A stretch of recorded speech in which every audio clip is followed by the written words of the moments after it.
Hi, everyone. Dr. Kristen here.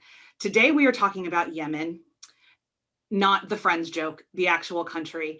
And we're talking about a documentary that really explores the conflict and the American relationship in the conflict. We strive to not be very partisan here in The Good Doctor. Some of this may sound that way to you today. We promise that it is not. We promise that it is just our raw emotion about what it means to be an American in the time of international war and in these days, and as we learn. This is one of the freshest, least time in between we learn something and when we tell you something that we've done in a while. And so this may sound very emotional because it is. We are grieved, and our grief usually leads to anger on some level. And so you'll hear that in this video. If you are somebody who cannot hear about this, please tap out. We'll see you in the next video. But know that we're coming in hot with some sarcasm because it's how we handle trauma. Northern Ireland taught us that, but also some real unpacked facts.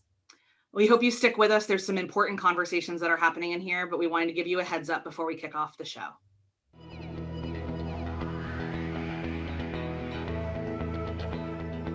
Hey everybody, we're the Good Doctors of Abbey Research. I am, as ever, Dr. Erin. I'm Dr. Kristen. You are very welcome to our channel. Wherever you are finding and or watching this, we're everywhere except TikTok because, as our friend Carrie Sharp says, hell no. Mm-hmm. We are two PhDs with social science degrees who love to talk about culture all around the world, lived, popped, any variety therein.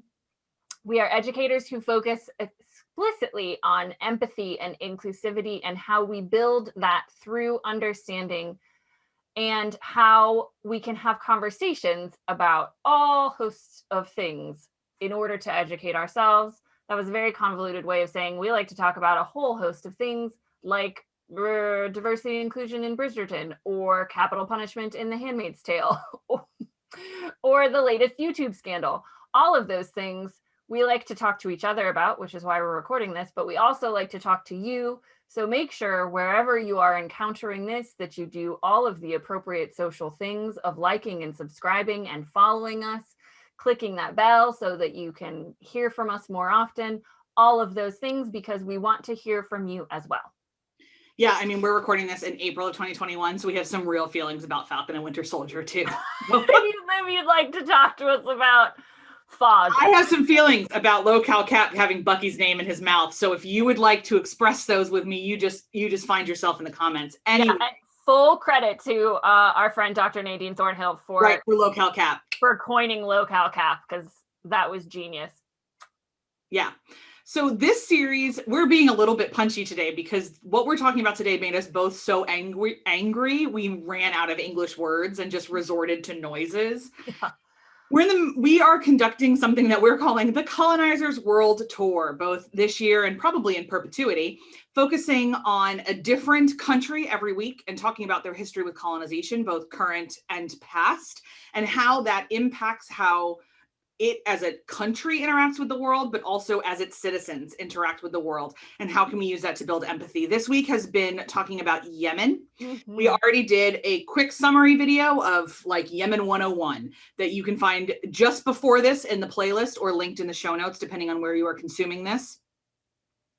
And as is our custom, we usually like to go out and find a piece of art, a rom-com, for instance, if we are in Thailand, or a long form documentary. And we prefer to find stuff that is indigenously made. And then we hit Yemen. Yeah. It's had one thing made. And its first Yemeni movie was in 2018. It was screened at, I believe, TIFF, but you cannot find it for love or money. We tried. So we tried to find a long form documentary. Big old strikeout. So thankfully, the Foreign Policy Association came to our aid, and they have a 30-minute video narrated by David Strathairn, who should narrate all things. All things. Just called, I'm sorry, the documentary is called very creatively, Yemen, a history of conflict. A history of conflict. Yeah. And guys, what a history it is. So we're going to I'm going to run down the chronology of this conflict really quickly, and then we're going to draw out some of the themes because I can't give you a summary of Yemen. So we're just going to start in 1990 when there were two independent nations. Two Yemens.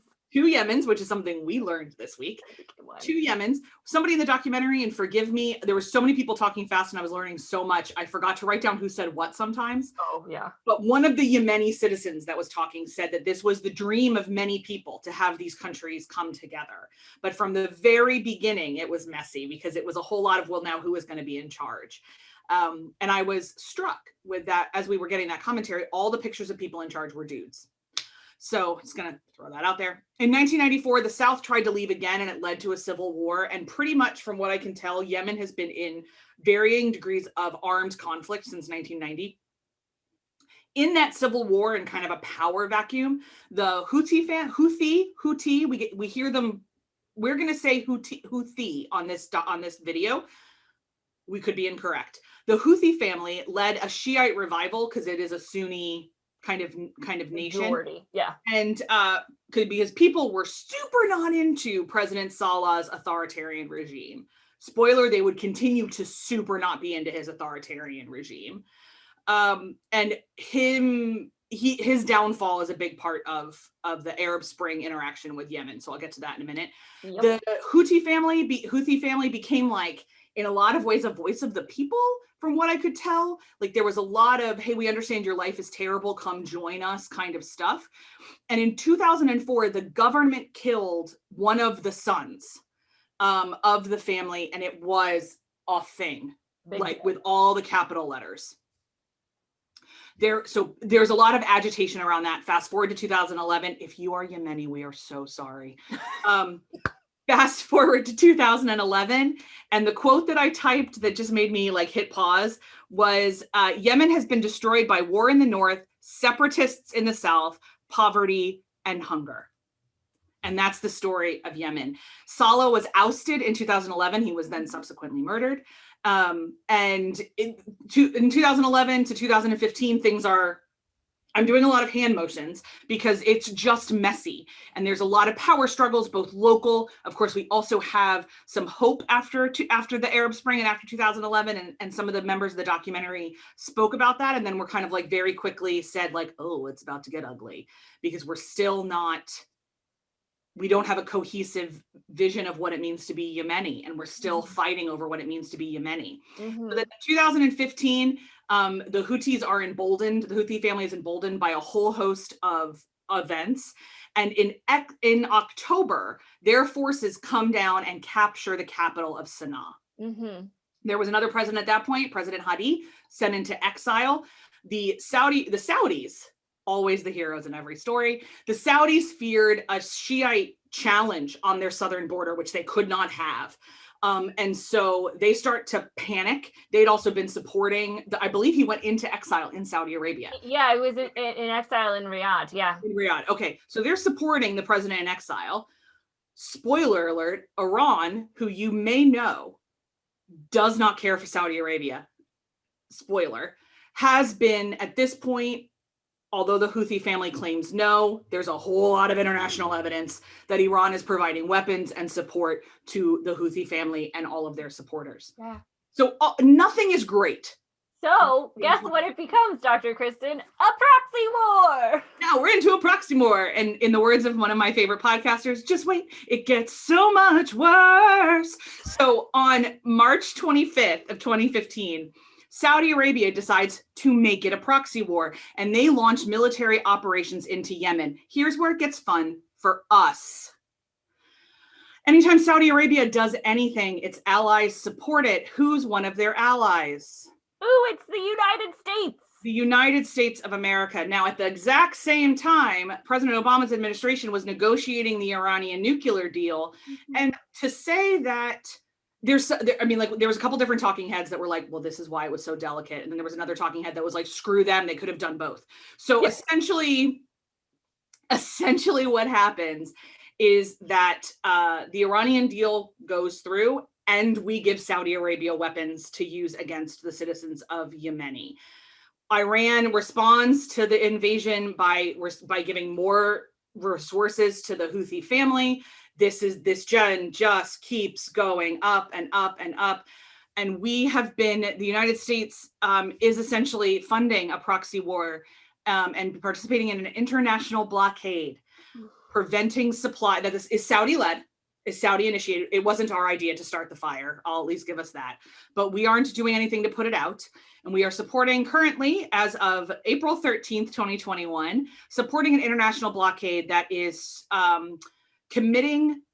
that is using hunger as a weapon of war against 24 million Yemeni citizens. Mm-hmm.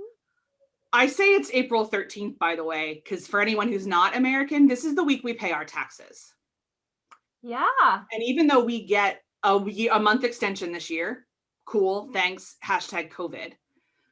I think it's all imprinted on us that April 15th is tax day. Like, it's tax day. Yeah.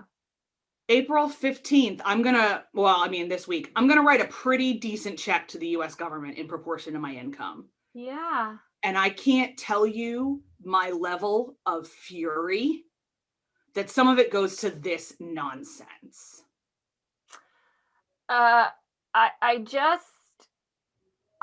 literally feel sick thinking about the US involvement in this, which goes all the way back to 2000 and the bombing of the USS Cole. Wow, talk about a flashback in I heart the 2000s. I have never forgot about Cole in a minute. We were juniors in high school.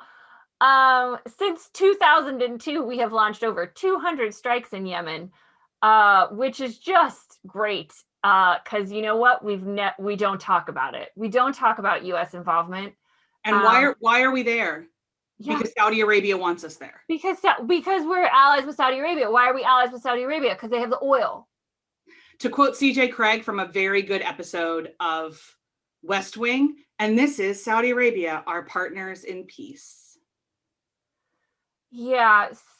Full credit to Chris Murphy, Senator Chris Murphy from the great state of Connecticut. I am now becoming like a Chris Murphy stan account. Have long been a fan of his gun control and gun reform advocacy, and have known that he is quite passionate about ending the U.S. involvement in Yemen. Didn't investigate it because that's my privilege. But he was in this documentary a lot, and the quote that I took from it that's going to sit with me for a while is, "This is an American war, whether we want to think about it or not." And it's very clear we don't want to think about it, because we don't want to think about us being at war in a place involving ourselves in a proxy war that has killed hundreds of thousands of people, displaced millions of people, and created the greatest humanitarian crisis we are facing. And I think for me, honestly, that has been faced in possibly recent memory, in terms of numbers. Yeah, the numbers were staggering. The numbers are staggering. 2/3 of people in Yemen are starving. 1/3 are on the brink of famine. And then we haven't even talked about cholera, which is an incessantly painful death. Yeah, and endemic because of their lack of access to clean water. And this is one of those times where we're going to go a little off script with the good doctors, and we struggle with being Americans when we learn this stuff. We struggle with the American national project of continuing to sell ourselves as the good guys when we have knowingly contributed to this humanitarian disaster. Yeah. Especially for the last 6 years since we got the direct involvement of the Saudi and the Iranian governments. Now, we should say this. Some people are talking about it, including members of Congress. Yes. The reason that they're talking about it, though, sits a little bit funny with us in terms of motivations for the conversation.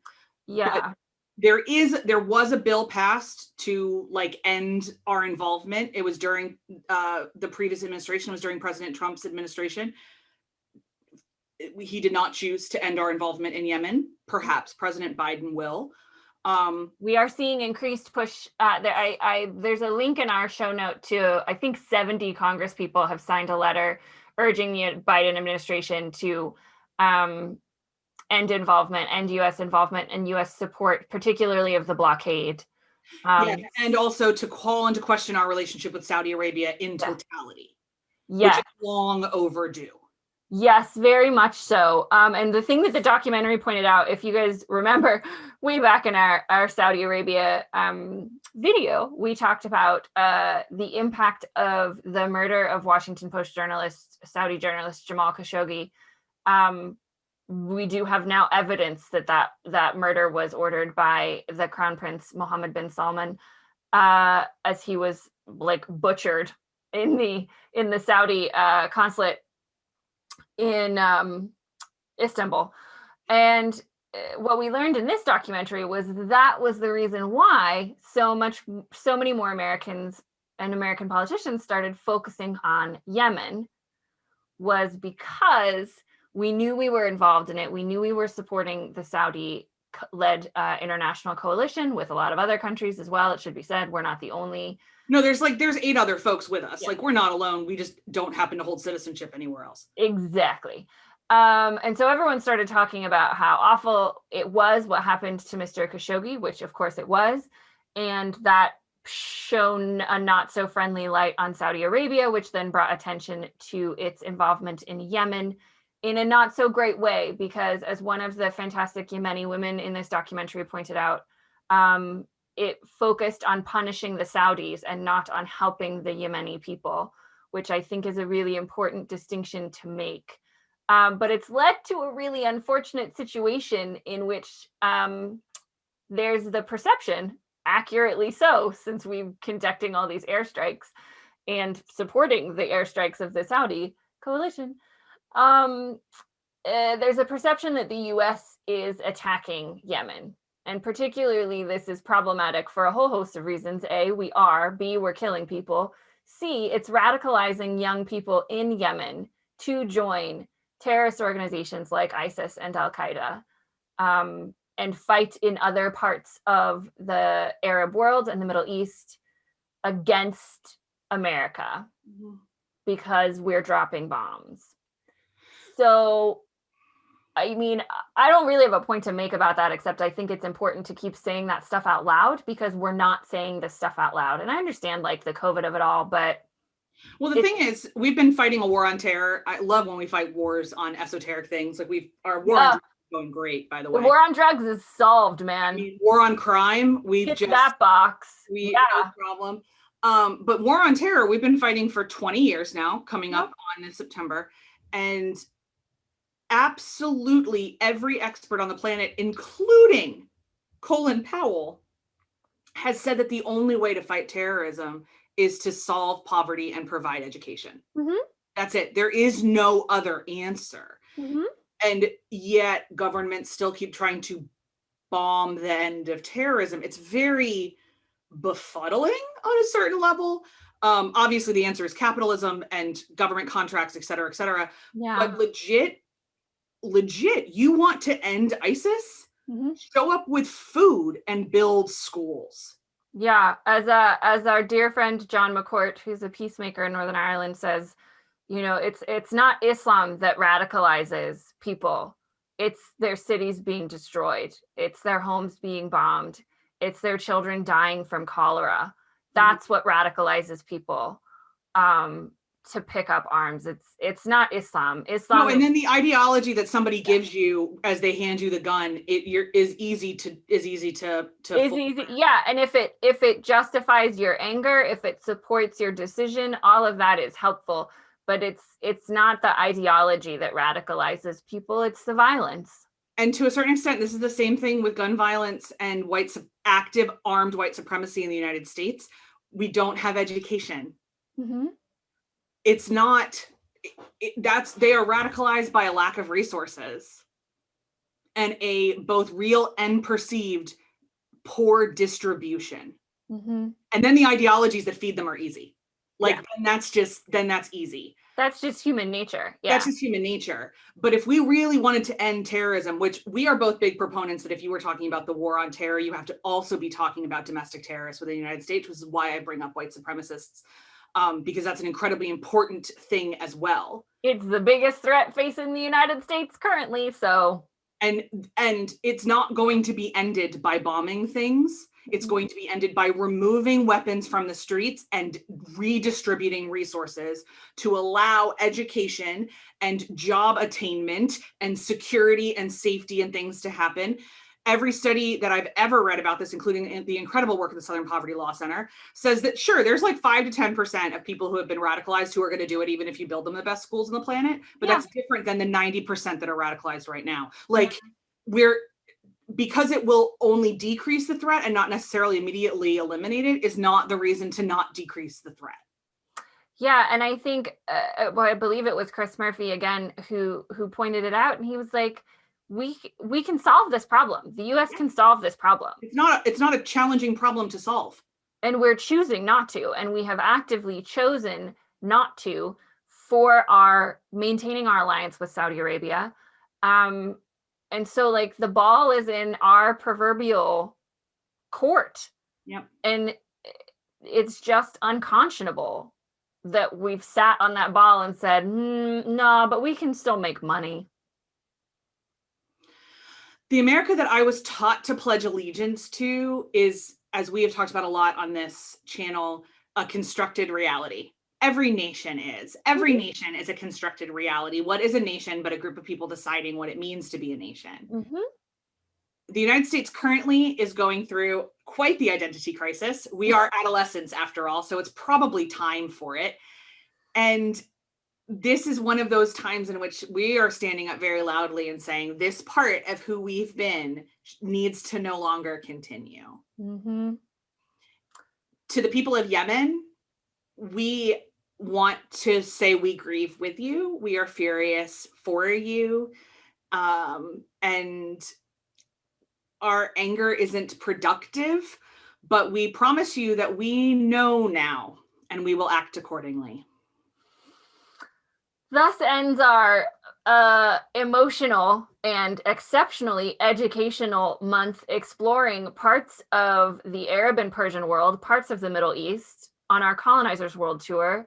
We close the book on chapter 2, and next week we open the book on chapter 3, where for the month of May we will be exploring colonial relationships with some Pacific islands. Y'all, I don't know anything, so be prepared for more Grand Canyon references. Next week, we're starting off with Indonesia, which was a Dutch colony, and we will again have a 101 video and a piece of art with which to discuss, and we will see you all then.